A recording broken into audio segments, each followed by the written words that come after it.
دیکھیں، بچہ جو ہوتا ہے وہ فطرت اسلام پر پیدا ہوتا ہے اور اس میں خیر ہی خیر ہوتی ہے۔ یہ والدین کا کام ہوتا ہے کہ وہ پھر اس کو کیسا ماحول فراہم کرتے ہیں، اس کی تربیت کیسی کرتے ہیں اور اس کو کس راستے پر ڈالتے ہیں۔ تو بچوں میں نماز کا شوق پیدا کرنے کے لیے، ان کو دین کے احکام پر ان کی صحیح تربیت کرنے کے لیے چند چیزیں میں عرض کرتا ہوں کہ ان کا اگر اہتمام کر لیا جائے تو بچے پکے نمازی بن جائیں گے۔ سب سے پہلی بات اس سلسلے میں یہ ہے کہ جو والدین اپنے بچوں کو نماز کا پابند بنانا چاہتے ہیں وہ خود پہلے نماز کی پوری پابندی کریں۔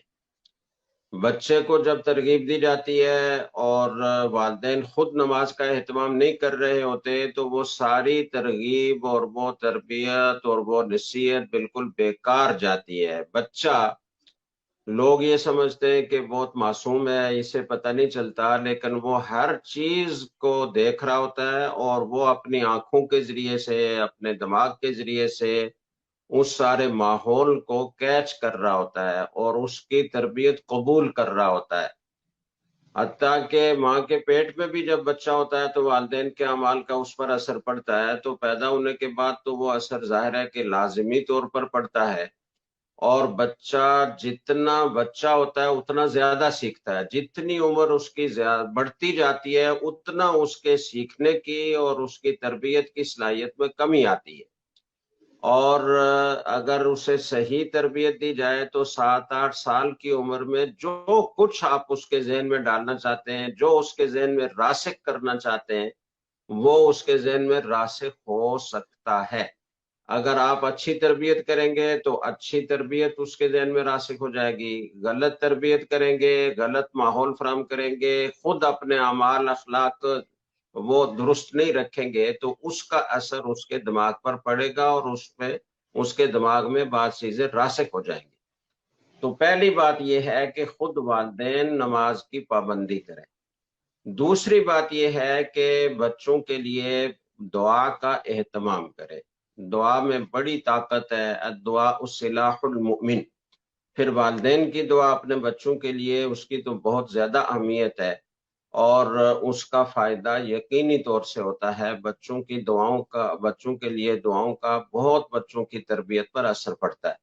تیسری چیز یہ ہے کہ بچوں کو عملی طور پر نمازی بنانے کے لیے بچہ جب 2 3 سال کا ہو جائے تو اسی وقت سے شروع کروا دیں۔ وقت یاد کرانے کے ساتھ ساتھ اس کو عمل ہے کہ فجر کی نماز کو، سنتوں کو چھوڑ کر 2 فرض ہیں، تو بچہ جب بھی بیدار ہو کر اٹھے، نماز فجر کا وقت تو گزر چکا ہوگا لیکن جب آپ اس کو نماز کا سبق یاد کروا لیں تو اس کے بعد سے پھر جب بھی بچہ بیدار ہو تو اس سے کہیں کہ وضو کرو اور پہلے 2 رکعت فرض فجر کے پڑھ لو۔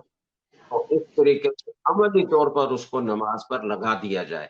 دوسری مختصر ترین نماز ہے مغرب کی، تو کچھ وقت آپ فجر کی نماز پر اکتفا کریں، کچھ عرصے کے بعد آپ اس کو مغرب کی نماز بھی اسی طرح شروع کروا دیں، اور جب بچے میں تھوڑا سا شعور اور پیدا ہو جائے تو پھر آہستہ آہستہ تدریجاً www.dasquran.com رفتہ رفتہ دوسری نمازوں کا بھی اس کو عادی بنائیں اور پھر ساتھ ساتھ اس کو سنن مؤکدہ کا عادی بنائیں اور پھر نوافل کی طرف لے کر جائیں۔ تو تدریج اور تدبیر، اور اس میں ایک بات یہ بھی ہے کہ مسجد سے اس کا تعلق قائم کریں، اپنے ساتھ لے جائیں اور اپنے ساتھ ہی کھڑا کریں۔ اس کو بچوں کے اندر نہیں چھوڑ دینا چاہیے، جیسے پیچھے الگ سے بچے وہ ہوتے ہیں اور وہ کچھ شرارتیں کرتے ہیں، آپس میں باتیں کرتے ہیں، دوسروں کی نماز بھی خراب کرتے ہیں۔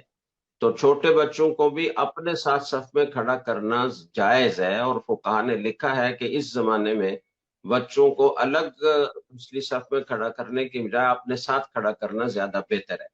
تو مسجد کی محبت اس کے دل میں ڈالیں اور اس کی چھوٹی چھوٹی جو تمنائیں آرزویں ان کو عبادت کے ساتھ جوڑ دیں۔ آپ اس کا یہ ذہن بنائیں کہ دیکھو اللہ نے ہمیں فلاں نعمت دی، فلاں نعمت دی، فلاں نعمت دی، یہ پتہ ہے کیوں دی ہے؟